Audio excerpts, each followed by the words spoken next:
All right, we are diving into a really chilling first person account that's been floating around online. It's one of those stories that starts so normal, just a late night study session, but it ends with an encounter that's pretty much impossible to shake. Let's get into the story of the ghost of Eden Hill. So let me ask you this. Have you ever had that feeling, you know the one, that little prickle on the back of your neck that just screams you're being watched, even when you're sure no one's there?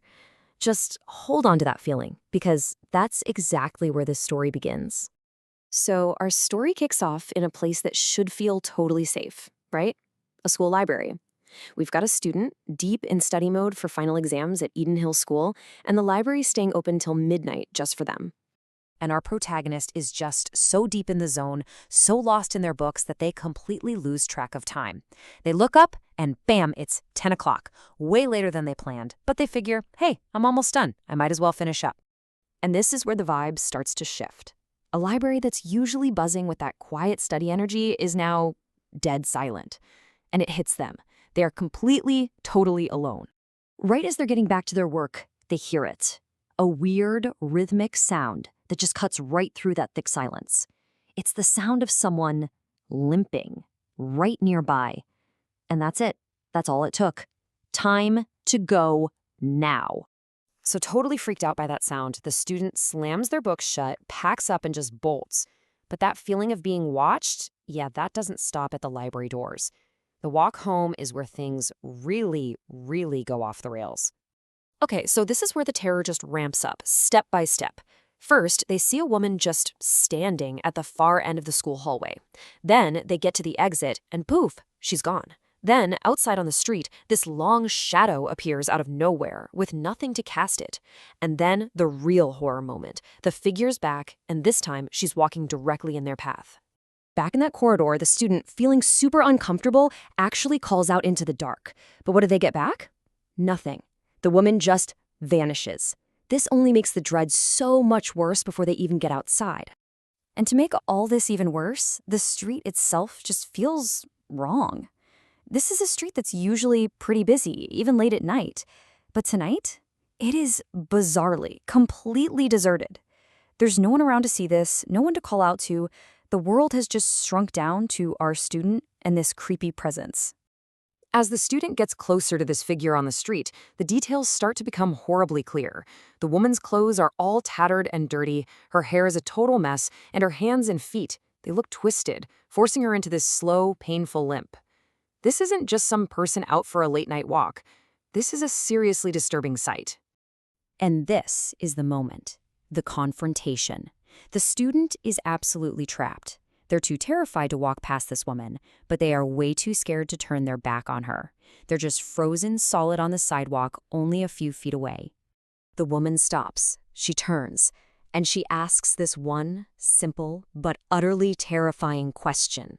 The voice is described as just unsettling, and the question itself feels so wrong, just hanging there in the dead silent air.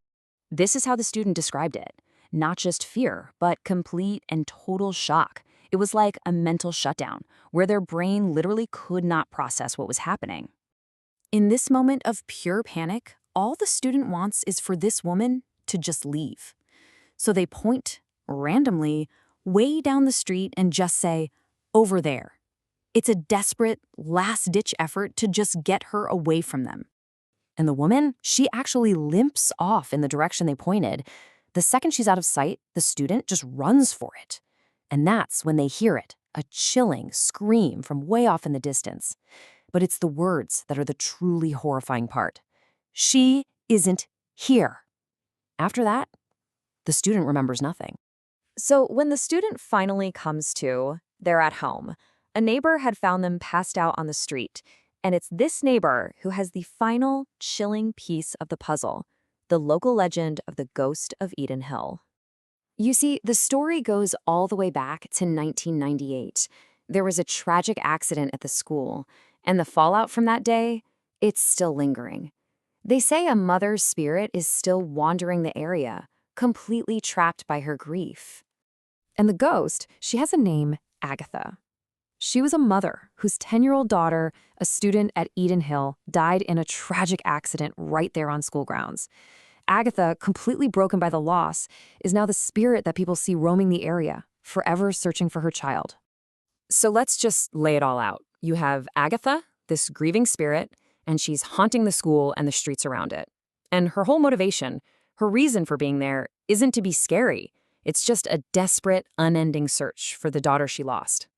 And this is where the whole story just flips, right? The entire encounter was driven by the students' intense, raw fear.